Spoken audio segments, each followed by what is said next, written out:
Glória a Deus, querida igreja, a paz do Senhor Jesus. Autorização do pastor. O livro do profeta Amós, capítulo 7, versículos 7 e 8. Profeta Amós, capítulo 7, versículo de número 7 e o versículo de número 8.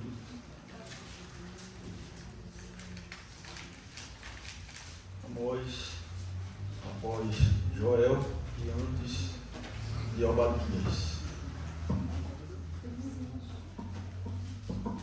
Os irmãos encontraram, digam amém. Amém. King James. Se puder colocar King James, perdão. Vamos ler, versículo de número 7. Deus abençoe. Em seguida o Senhor me fez ver mais isso. O Eterno com um prumo na mão. Estava junto a um muro construído sobre a rigor de medidas exatas. O Senhor me indagou, dizendo: Amós, que vês? Ao que respondi prontamente: um prumo. E o Senhor me explicou: observa que colocarei um prumo entre todas as pessoas que constituem o meu povo Israel, e nunca mais vou poupá-lo. Tome sua assento em nome de Jesus. Eu agradeço a oportunidade que Deus me concede, também a oportunidade que o nosso pastor João tem nos concedido, de poder estar fazendo uso do púlpito nessa noite e pregar a palavra do Senhor. Deus continue abençoando também nosso evangelista Rodrigo. O livro de Amós, um dos profetas menores, qual o seu livro é constituído por 9 capítulos. E quando nós estudamos o livro do profeta, nós conseguimos identificar uma divisão em relação às profecias. Profecias essas dadas por Deus, respostas diretas de Deus para o povo. Do capítulo 1 e o capítulo 2 nós encontramos uma resposta direta de Deus para o povo da região de Damasco, Filisteia, Tiro, Edom, Moabe, Judá e Israel. No capítulo de número 3 ao capítulo de número 6, nós encontramos a resposta de Deus contra diretamente Israel ou Samaria e toda a sua elite. Do capítulo 7 ao 9, o profeta recebe visões de Deus sobre destruições e também a salvação final para o povo. Antes de entrarmos no texto no qual nós lemos, no conteúdo do livro de Amós, eu preciso trazer isso na sua mente para que você entenda em qual cenário Amós estava vivendo. Eu preciso fazer aquilo que eu sempre faço, montar o contexto histórico. Amós está vivendo em um período em que o povo está dividido. O povo se dividiu em dois, Reino Norte e Reino Sul. E quem está no trono do norte é um homem chamado Jeroboão II. Quem está no trono do sul, em Judá, é Uzias. O mesmo Uzias lá do capítulo 6 de Isaías, que fala no ano que morreu o rei Uzias. É o mesmo homem. Jeroboão II, além de herdar o nome do primeiro rei de Israel ou de Samaria, quando houve a divisória, Jeroboão, ele assumiu o reinado norte, Samaria, e Roboão, filho de Salomão, assumiu o reino sul, Judá. Ele, além de herdar o nome e ser também rei em Israel ou Samaria, ambos tiveram reinado longos e prósperos, mas no âmbito moral e espiritual, eles foram igualmente decadentes.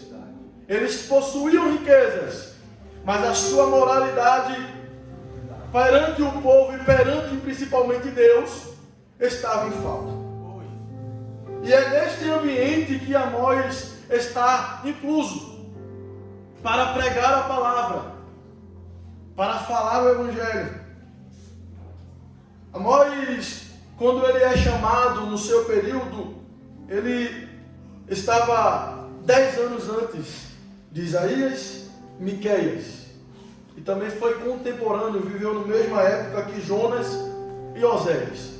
Algumas observações a gente vai citando no meio da pregação em relação a Amós, feito o seu nome, que significa aquele que carrega, aquele que ajuda a levar. Outra observação sobre Amós é que ele não foi criado para ser profeta. Ele não cresceu para ser um profeta. Ele não recebeu ensinamento de uma escola, ou muito menos era filho de profeta. Ele diz no versículo de número 14, capítulo 7, quando Amazias começa a enfrentá-lo e querer calá-lo, chamando ele de vidente, ele diz: olha, eu não sou profeta, nem muito menos filho de profeta, e nem faço parte de nenhuma escola de profeta. Sou apenas um criador de gado e faço colheita de figos silvestres. Aleluia. Quando alguém olhava para Amós, não era um homem propício para ser usado por Deus. Na visão humana, ele era limitado. Na visão humana, ele não tinha condições. Na visão humana, ele não vinha de uma linhagem importante. Na visão humana, ele não aprendia de alguém importante. Aleluia. Mas Deus no céu, que contemplava o coração de Amós, sabia da sua integridade. Tira Amós de trás do gado e diz: eu vou te usar como instrumento para pregar a minha palavra na terra. Aleluia. Deus fala contigo nessa noite. Alguém pode colocar limitações olhando para você, mas o céu te enxerga e ele te usa lá na terra para cumprir a vontade dele. Aleluia. Glória a Deus. Aleluia. Aleluia. Amós, ele era de Judá. E um detalhe é que, sendo de Judá, Deus ele chama ele para profetizar em Samaria. Judá era um lugar propício para ser pastor, trazendo para o dia de hoje, para ser profeta. Por quê? Quem é que estava no reino de Judá? Uzias. E Uzias no começo foi um homem próspero, moralmente, espiritualmente. Ele trazia o povo para Deus. Glória a Deus, aleluia. E profetizar vitória é bênção demais, é muito fácil, porque é vitória. Agora trazer mensagem de correção é difícil. A gente treme. Aí Deus ele tira ele lá de Judá, do conforto da sua casa, para cumprir o seu chamado lá em Samaria. Aleluia. Quem aqui quer ser usado por Deus? Deixa eu ver. Permita fazer uma pergunta a você. Você está pronto para sair do lugar de conforto? Você está pronta para sair do lugar de conforto, aonde não tem aperto, aonde não tem perseguição? O Senhor fala contigo. Tu pedes para eu te usar, mas eu te pergunto nessa noite: estás pronta? Estás pronto para pagar o preço? Meu Deus. Aleluia. Deus ele chama Amós: sai daí, Amós, sai do teu lugar, desce para Samaria. E ele se estabelece precisamente em Betel, onde havia o santuário do rei Jeroboão II. E ali ele começa a pregar a palavra do Senhor para um reino que estava mergulhado no pecado, estava mergulhado na imoralidade. mergulhado na injustiça. E me permita, pastor, estava mergulhado, seus líderes religiosos viviam a vida dupla, fingida. Pregava para o povo santidade, mas no íntimo não vivia em pecado. Não honrava Deus. E Deus ele disse para nós: pregue, fale a minha mensagem. Aleluia. Me permita novamente falar, como a profecia é dizer: Deus vai te curar, Deus vai trazer de volta. É muito fácil a gente falar, mas Deus está cobrando de nós nessa noite. Pregue a minha palavra, pregue o meu evangelho. O evangelho é confronto, o evangelho é correção. Quem quer viver em santidade tem que abrir mão dos prazeres da carne. Meu Deus, não existe meio termo. Deus é santo e Ele exige que aqueles que o sirvam vivam em santidade. Diga amém, meus irmãos. Amém. Aleluia. Glória a Deus. Glória a Deus. Amós então prega contra o pecado. Ele não se preocupa se vai ser aprovado, se vai ser ovacionado, se vai ser honrado porque ele não foi. Porque a mensagem não é do profeta, a mensagem vem de Deus. Então a honra não é do profeta, a honra é dada, toda dada ao Senhor. Mas ele faz ouvir a sua voz como uma advertência contra a leviana despreocupação do povo de Israel, referente à lei do Senhor. E também fala contra a confiança ingênua que eles tinham no seu rei, Jeroboão II. Como havia falado no começo, Amós profetizou no tempo de Uzias em Judá, Jeroboão II em Israel. E você pode estar perguntando por que eu estou enfatizando isso pela terceira vez. Porque foi um período de prosperidade para Israel e para Judá. Porque não havia mais a ameaça dos sírios, porque eles haviam sido derrotados pela Síria, e a Assíria, consequentemente, saindo de uma guerra, estava se reestruturando belicamente falando. Então ambas as cidades, ambas as terras, os países, não conseguia oferecer sacrifício. Olha para cá, deixa para conversar depois. Ambas as terras não oferecia sacrifício, ou melhor, perigo para Judá e para Israel. Por quê? Porque estavam se reestruturando. E o que isso causou? A falta de perigo iminente trouxe a estabilidade política. Presta atenção que você vai entender. Trazendo essa estabilidade política, proporcionou tanto para o rei Jeroboão como também Uzias, para que ele expandisse novamente as fronteiras da Palestina, chegando aos mesmos limites dos territórios que havia de terra no tempo de Davi e o rei Salomão. E você pode estar me perguntando, presbítero Renan, por que o senhor está falando isso de política, geopolítica? Por quê?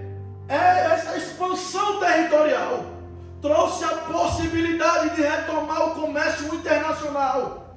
Então, a estabilidade política trouxe para Israel e Judá estabilidade financeira. E qual é o problema? Problema nenhum em ter estabilidade financeira. Nenhum. O problema é que a estabilidade política e econômica favorecia apenas os maiores. Favorecia apenas a elite, enquanto o povo sustentava toda essa estrutura por meio da injustiça social e da escravidão. Acompanhe comigo, abra a sua Bíblia, Amós capítulo 2, não feche ela, só sei pregar na Bíblia, irmãos. Capítulo 2, versículo de número 6. E assim afirma o Senhor: por 3 transgressões de Israel, e ainda mais por um 4º pecado, não sustarei o castigo que lhes determinei. Pois chegam a vender o justo por prata, e trocam o pobre por um par de sandálias. Capítulo 4 ainda, versículo de número 1, vai dizer que eles lucravam em cima dos miseráveis e festejavam com isso. Escutem essas palavras, vocês, vacas gordas de Bazã, que vivem em Samaria, vocês que oprimem os pobres e maltratam os necessitados e ficam pedindo aos seus maridos: tragam mais vinho e vamos beber. Se alegravam com a derrota, se alegravam massacrando o pobre. E é isso que Amós ele vai pregar contra. Porque enquanto tem alguém vivendo do jeito que vive, Deus sempre vai levantar uma com coragem para denunciar a vida pecadora. Capítulo 4 ainda, versículo de número 4, por favor, capítulo 4, versículo de número 4. A raiz do problema de Israel era que ele vivia uma vida espiritual de aparência. Embora Israel mantivesse, a formalidade da lei, era mentira, vivia uma falsa espiritualidade. Versículo 4: vinde a Betel, vocês vêm a Betel, e entregai-vos ao quê? Ao pecado. Ide a Gilgal e multiplicai as vossas, bora igreja, comigo, multiplicai as vossas transgressões, apresentai os vossos sacrifícios a cada manhã, e os vossos dízimos de 3 em 3 dias. Deus estava repreendendo o povo, porque eles viviam do jeito que queriam, e até então não tinha profeta. Me permita falar isso aqui nessa noite. Está tudo bem na área espiritual, melhor, na área psicológica, na área financeira. Não quer dizer que Deus está abençoando, não. Eu vou repetir: viver bem financeiramente, viver bem emocionalmente, não ter crise de ansiedade, não ter ninguém ao seu lado sofrendo de depressão, não quer dizer que Deus está no negócio, porque eles viviam em imoralidade e estavam sendo, como dizem, abençoados, porque Deus está me abençoando. Se está dando tudo errado, é o inimigo. Se está dando tudo certo, Deus fez. Vou lá agradecer na igreja. Só querem a bênção, mas não querem abençoador. Mas enquanto as pessoas vivem dessa maneira, Deus está indo lá em Judá, atrás de um homem boiadeiro. Aleluia. Amós, para levantar ele como profeta, para pregar contra esse povo miserável que estava em Israel. Deus levanta um homem corajoso. Deus levanta, e eu creio, pastor, que Deus está levantando uma geração corajosa, jovens corajosos, irmãs cheias de Deus, obreiros cheios do Espírito Santo, que valorizam a palavra, que valorizam a santificação, o verdadeiro louvor, que prega contra o pecado. Deus vai usar a tua boca, Deus vai usar a tua boca. Lá na escola Deus vai te usar, lá no trabalho Deus vai te usar, na tua vizinhança, no meio da tua parentela, Deus vai te usar para denunciar o pecado.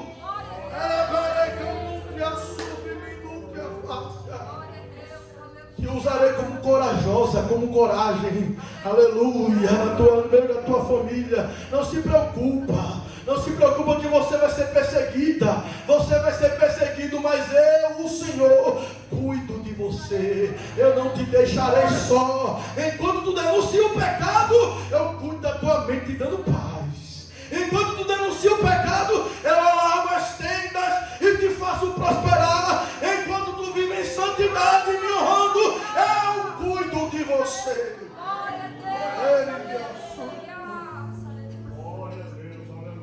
Aleluia. Aleluia. A presença que eles pensavam que viviam com Deus, já estou encerrando, a hora já avançou. A presença que eles pensavam que tinham com Deus mentirosa. Era uma presença mentirosa, porque não tinha Deus. Não tinha. Por quê? A presença de Deus não nos induz ao pecado, e sim à santificação. A presença de Deus não nos induz ao ódio, e sim ao amor. Não nos induz à desunião, e sim à união. Não nos induz à desobediência, e sim à obediência. Aleluia.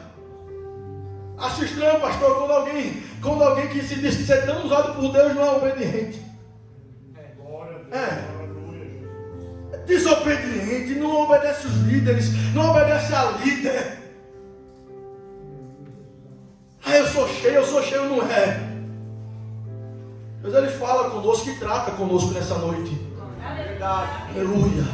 A minha presença traz união, traz obediência, traz santificação. A sua vida de oração não se resume apenas a orar 30 minutos aqui na igreja, não. Você tem que ter uma vida de oração na sua casa, no seu trabalho.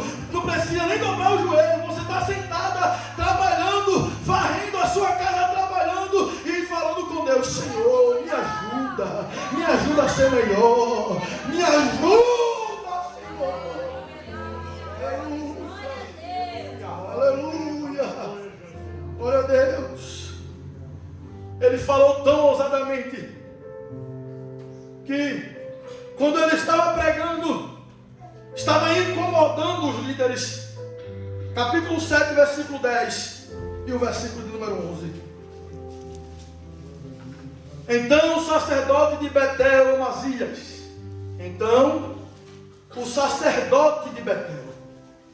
mandou mensagem a Jeroboão, rei de Israel: eis que Amós está tramando uma conspiração contra ti no centro de Israel. A nação não saberá combater as suas palavras e se deixará influenciar por ti. Versículo 11. Caluniador. Amós anda pregando nesses termos: Jeroboão tombará o fio da espada, e com toda certeza Israel será levado cativo para fora da sua terra. Aí no versículo de número 12, Amazias ele fala para ele: vai embora, vidente, retira-te depressa e vai profetizar em Judá.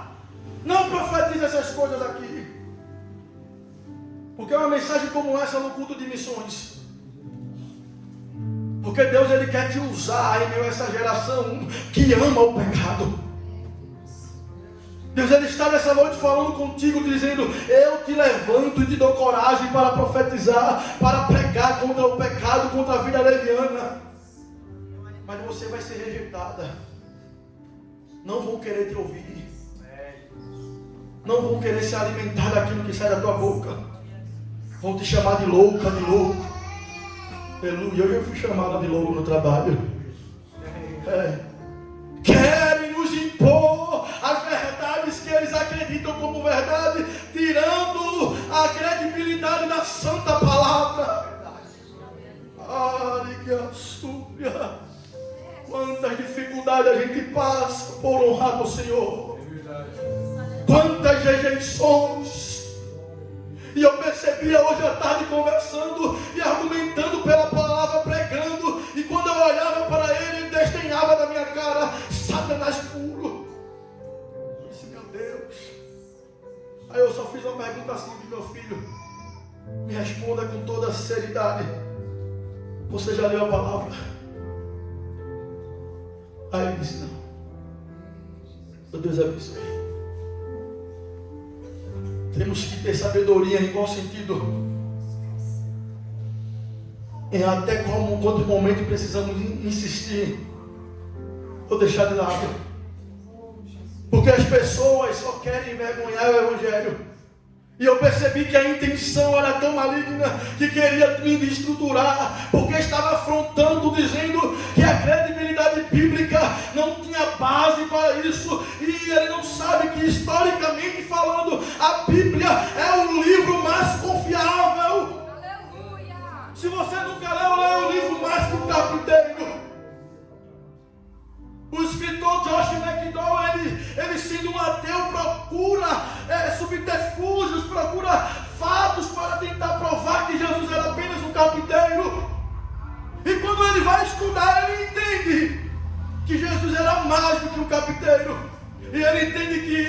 Historicamente não existe outro livro, aleluia, mais confiável que a santa palavra do Senhor.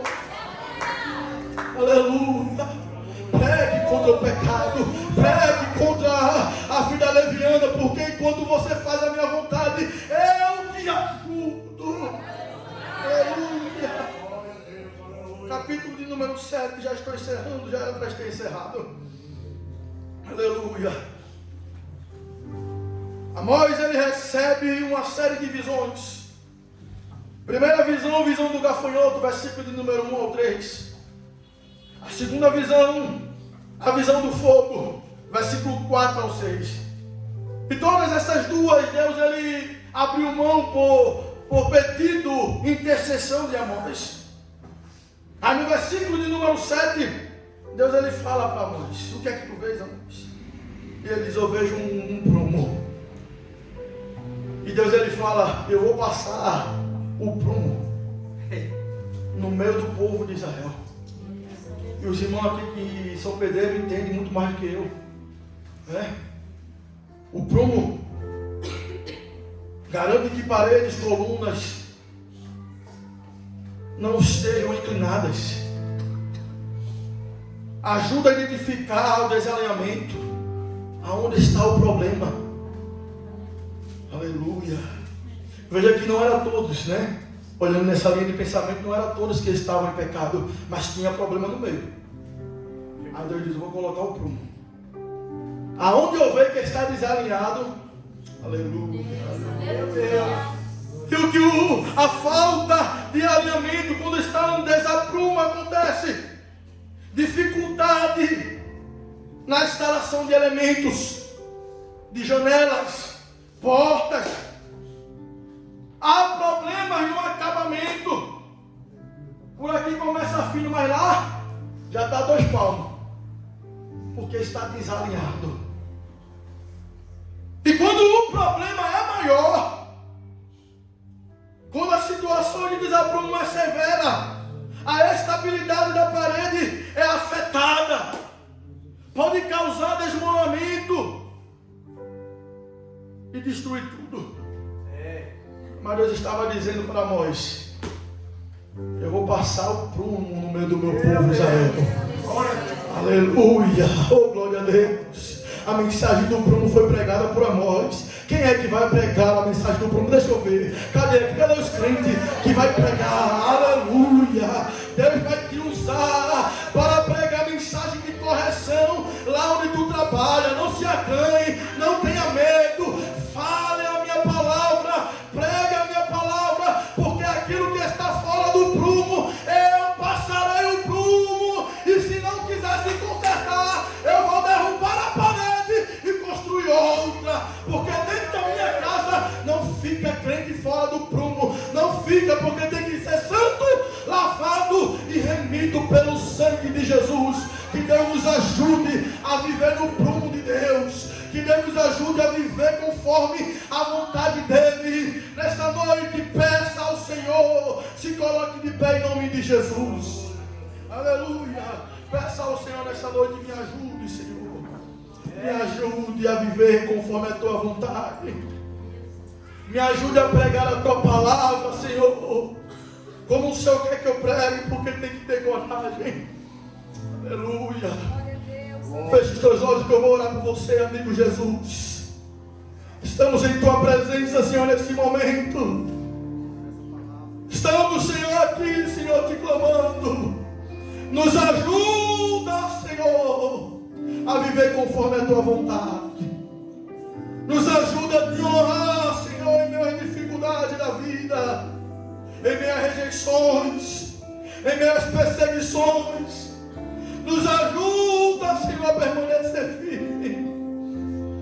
Nos ajuda a cumprir o Teu ídolo, a pregar, Senhor, quando nós tivermos oportunidades, seja no nosso lar, em meio à parentela, seja, Senhor, na nossa escola, no trabalho. Ajuda o Teu povo, Senhor, ajuda.